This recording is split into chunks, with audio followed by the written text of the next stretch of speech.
Hi all, this is going to be a short review on the VGuard 1200S mobile application.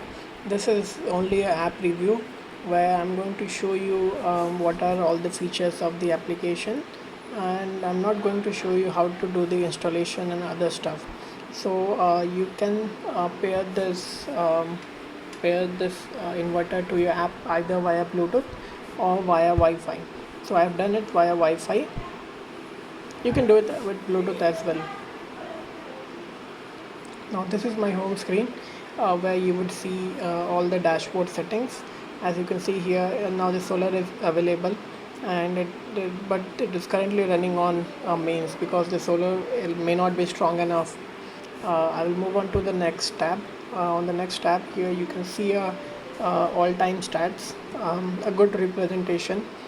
For the last few days the weather has been cloudy and rainy, so I'm not been able to extract a good amount of solar power. I'm barely doing half of what I used to do normally. Moving on to the next tab, this is the setting menu. So the forced power cut is a simulation mode. I will show you how the simulation mode works. Currently we have power, but will simulate in such a way that the inverter thinks that it is that there is a power cut.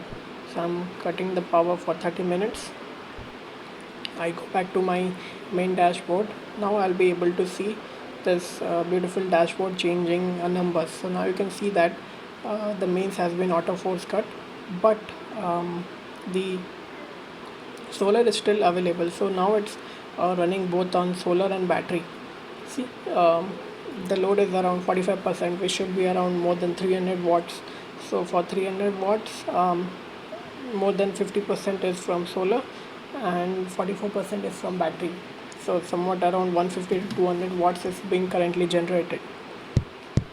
I'll go back. I will clear my mains cut.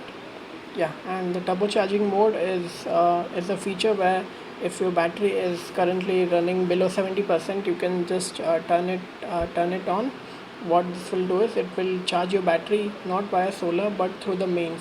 Hence it will charge faster, but it will increase your electricity bill. Next is the appliance mode, which is used for running high loads. Next is the reserve power. You basically don't need to use it. I have never used it.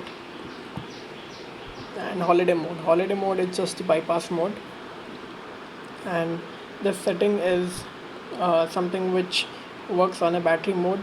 So if you want better performance of your fan or equipment, basically it should not toggle this one. This is the default which was already preset.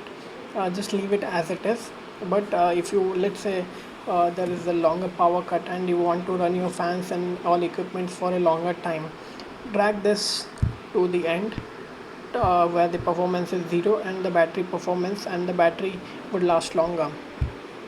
Next is alarm setting. Nothing to explain here. Usage trends. This is something which I did not like because the top half of this tab does not show good data, because when it is running on power it does not show any data itself, and when it is on a battery mode it will show a graph of how much load is currently being used per second, and when the power is back this data goes away. I cannot download this data as well. The bottom is just a count of power cut count and power cut duration. The last setting is the equipment mode. Currently I am running my inverter in normal mode, in equipment mode. So in normal mode what happens, the voltage range is somewhere around 100 to 220, which is detrimental for some sensitive instruments. So that's why I suggest you keep it under normal, or not normal, equipment or UPS mode.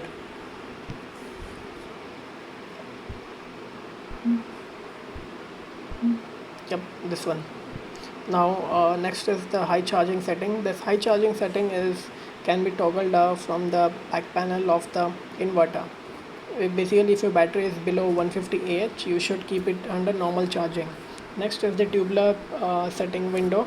I cannot change it here because because this has been set to tubular while installation. If there is a battery change, you should touch this setting, otherwise leave it as it is. Next is my solar saving mode.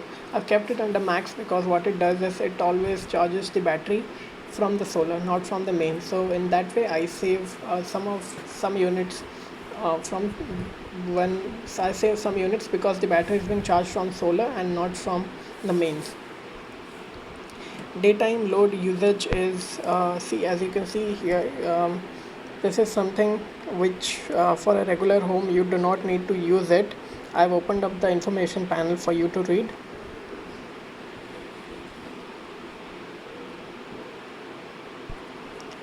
Now yeah, that's all. There it is, and I have written a blog about it. I will post the link below. Thank you for watching.